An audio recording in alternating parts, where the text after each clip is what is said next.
Today I want to talk a bit more about upcycling and how you can increase the value of your work. My name is Charlotte Allen and you've reached my channel, The Felting Alchemist. Now I've touched on upcycling before, but I wanted to talk about it in a bit more detail today because I think it's quite pertinent at the moment with the cost of living crisis. People don't want to spend their money on rubbish, they want to spend their money on quality at the moment. People don't have very much money, so what they do buy, they want it to be something that can be treasured for a lifetime. It's very much that situation of buy once, buy right. So I wanted to talk about how you can increase the value of your sculptures with not actually increasing the cost from your pocket. So I'm going to take you into a very special room now. Now, please don't judge me because there is a hamster in this room as well. There didn't used to be, but now there is. And this is my kind of craft room slash Penny's castle. So I'm going to take you in and I'm going to show you some of the things that I use and I have to upcycle my sculptures. So follow me. So this has got this classic spare room, let's shovel the crap in it kind of feel to it. I do realise that, but once upon a time this was kind of a craft room, and as you can see here I've got some bits and pieces sorted out behind me, my spray paints and things like that. But I wanted to show you a couple of specific areas in this room where I keep all my upcycling materials and also some other materials that I use to increase the value of my work. So let's take a look. Before we start, I thought I'd also show you Penny's hamster cage. So Penny's currently asleep at the moment, but this is her, I would call it a palace, I guess, a hamster palace, but this is where she lives, and her and I, we've learnt to get along with each other. We share the space now, but yeah, she's very rarely actually out and about. She's just currently asleep in here. So yeah, so that's Penny. So okay, so here we are at the first drawer I want to show you, and as you can see I've also got the classic spare room yoga mat that's all wrapped up and never used. I have used it quite recently. I need to get back into it again, but yeah, so ignore that and let's look into this box. Okay, so this is my box of vintage things to upcycle. So I've got a few bits and pieces in here that I want to show you, hopefully to get your creative juices flowing, and hopefully for you guys to give me a bit of inspiration to tell me what you think I should do with them. So one of the first things I've got here is this really cool Ludo game. I picked this up in a vintage shop a little while ago now, and it was only like £5 or something like that. But what I love about this is the box. I love the box and its original font on it. I think it's like 1940s or something like that. Maybe 1960s, maybe you guys could tell me. I'm no David Dickinson, but if you don't know who David Dickinson is, he's a very suntan man in the UK that's a bit of an antique dealer. So you've got all the original pieces in here, which I think is really sweet. Tiny little dice. And then you've got the instruction manual in here as well. So I had this idea of having some mice sat around this playing Ludo together, maybe on Christmas Day or something like that to give it a bit of a festive theme. But that's my Ludo game anyway, so I need to do something with this. I've also got in here an old tobacco tin, and I believe this belonged to my husband's granddad, who's sadly passed away now. But I love tobacco tins because they're really dual purpose. You can use them as a lovely vintage stand to stand a sculpture on, or you can make a bit of a diorama inside one of them, and you could maybe have like a little baby animal inside sleeping, and then you lift the lid off and they're just in there cozying up, something like that. Or you could make a little scene, so you can do all kinds of things with these. I love them, and they're really inexpensive. I mean, this was free, but even to buy they're only a couple of quid, so they're definitely worth investing in if you want to incorporate some vintage items into your sculptures. I've also got this lantern. This is actually an IKEA lantern, so there's nothing vintage about this. But again, I thought this could make quite a nice diorama. You could maybe have a little creature inside here.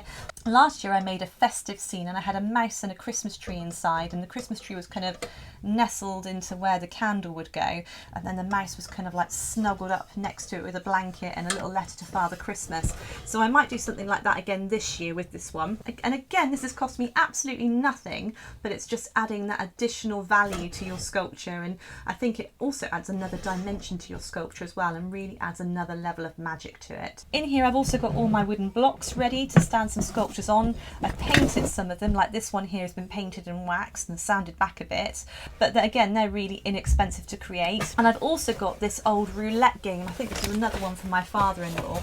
I think it's like 1960s, something like that, but inside you've got the old roulette wheel.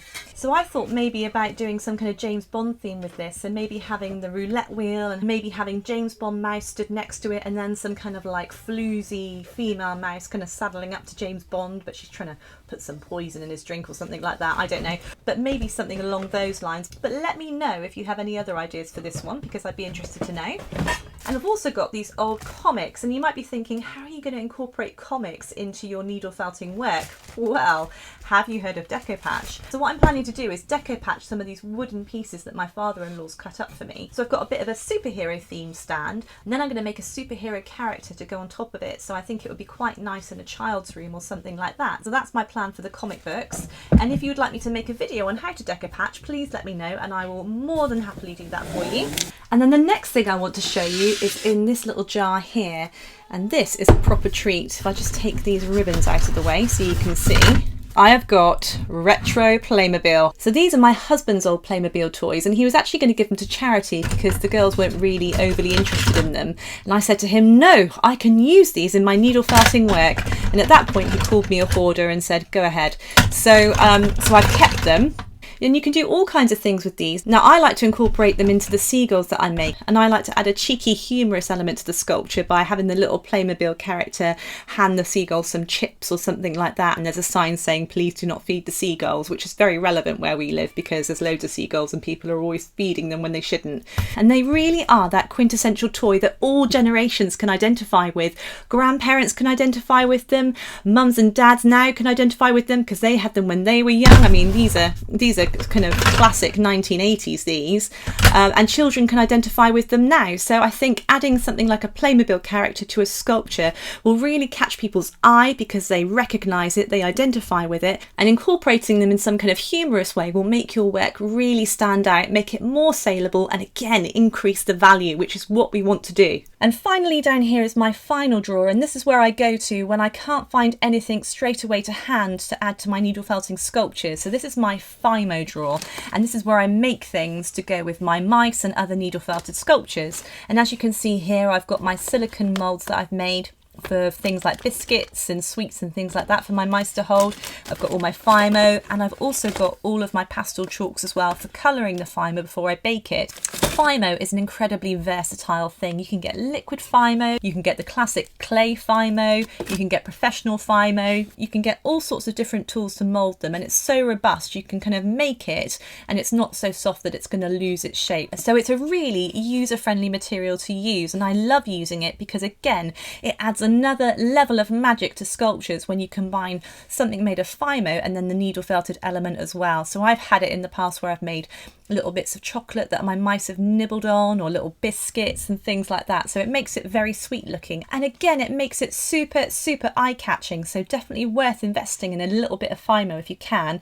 I definitely invest in some dark brown FIMO because then you can make just little easy squares of chocolate and then just cut away the edges to kind of make it look like it's been nibbled, and then incorporate it into one of your sculptures if you're making, say, a little creature or something like that. So FIMO is awesome, and I will show you now what I've done with FIMO in the past so you can see the kind of things you can create. So this is the kind of thing I've created with my FIMO in the past. So as you can see here, I've made all kinds of biscuits and they look really realistic, and it's a really simple process to create things like this. And if you want me to show you a tutorial on how I create things like this, please let me know in the comments below and I can do that for you as well. But this is the kind of thing you can incorporate into your needle felted sculptures, but you don't have to just make food. You can make all kinds of things. You can make glasses, you could make walking sticks, all manner of things with FIMO. The possibilities are truly endless. So I really hope you enjoyed that tour of my craft room and looking at all of the vintage items I've collected over the years. I'm going to start incorporating them into sculptures as I go along with these videos. So I will show you what I do with them over the next few weeks.